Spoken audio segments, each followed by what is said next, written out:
जब वो 16 साल की थी तो 42 पुरुषों ने उसके साथ क्रूरता की सारी हदें पार की थीं।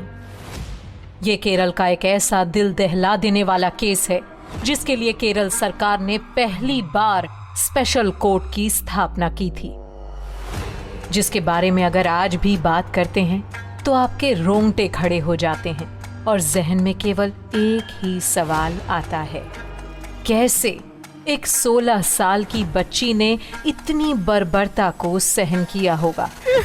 क्या किसी से प्यार करने की और किसी पर भरोसा करने की ऐसी सजा भी मिल सकती है जो उसके जीवन को अंधकार में बदल कर रख दे?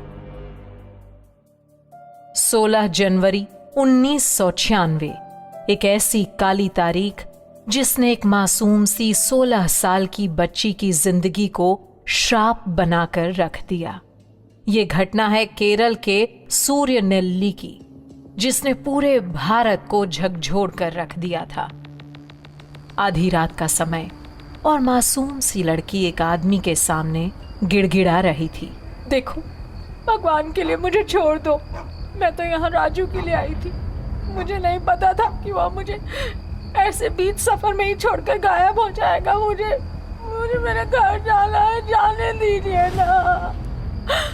ये लड़की थी केरल के सूर्यनेल्ली की दीपा, जो इस वक्त अपने घर से दूर मुंडकायम एक कमरे में अपनी इज्जत बचाने के लिए गिड़गिड़ा रही थी। लेकिन आज रात तो सिर्फ शुरुआत थी। वो ये नहीं जानती थी कि आगे उसके साथ और भी बुरा होने वाला है। दीपा को धर्मराजन नाम के एक आदमी ने कसकर पकड़ा हुआ था और फिर वो दीपा से बोला, कहाँ जाएगी इतनी रात को? अब देख, मैं जो चाहता हूँ वो आराम से करने दे, नहीं तो तेरे इतने टुकड़े करूंगा कि तेरे घर वाले गिन भी नहीं पाएंगे, समझी तू? धर्मराजन की धमकी सुनकर दीपा सहम गई और उसने धर्मराजन के सामने आत्मसमर्पण कर दिया। अब धर्मराजन जैसे जो चाहता था वो कर रहा था और दीपा अपनी दर्द भरी सिसकियों को अपने अंदर ही दबाए हुए चुपचाप सब सहन कर रही थी। पूरी रात हैवानियत का ये सिलसिला चलता रहा और धर्मराजन अपने वहशीपन को अंजाम देता रहा। लेकिन दीपा धर्मराजन के हाथ कैसे लगी और इस कहानी की शुरुआत कहाँ से हुई, उसके लिए हमें जाना पड़ेगा इस घटना से थोड़ा पहले के समय में, जब दीपा राजू नाम के लड़के से प्यार करती थी, जो कि एक बस कंडक्टर भी था।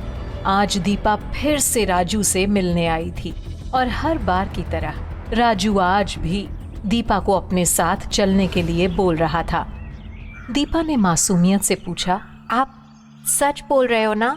मेरा मतलब है कि अगर मैं आपके साथ जाती हूँ तो आप मुझे धोखा तो नहीं दोगे ना? इस पर राजू ने दीपा का हाथ पकड़ा और काफी भावुक होकर बोला, अगर मुझ पर यकीन नहीं है तो फिर रहने दे, जा अपने हॉस्टल और पढ़ाई कर। वैसे भी मुझे नहीं लगता कि तूने कभी मुझसे प्यार किया होगा, सब कहने भर की बातें हैं। ये लड़का था राजू, जिससे दीपा प्यार करने लगी थी, या यूं कहिए कि 16 वर्ष की बच्ची को अपनी प्यार भरी बातों में फंसाकर राजू केवल उसका इस्तेमाल करना चाहता था, जिससे दीपा पूरी तरह से अनजान थी।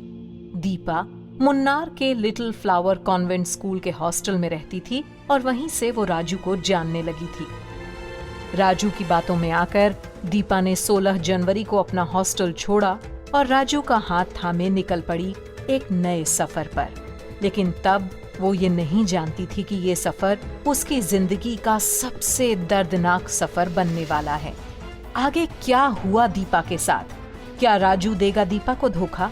कैसा होगा उसका ये सफर? इन सभी सवालों के जवाब जानने के लिए सुनते रहिए आने वाले एपिसोड्स।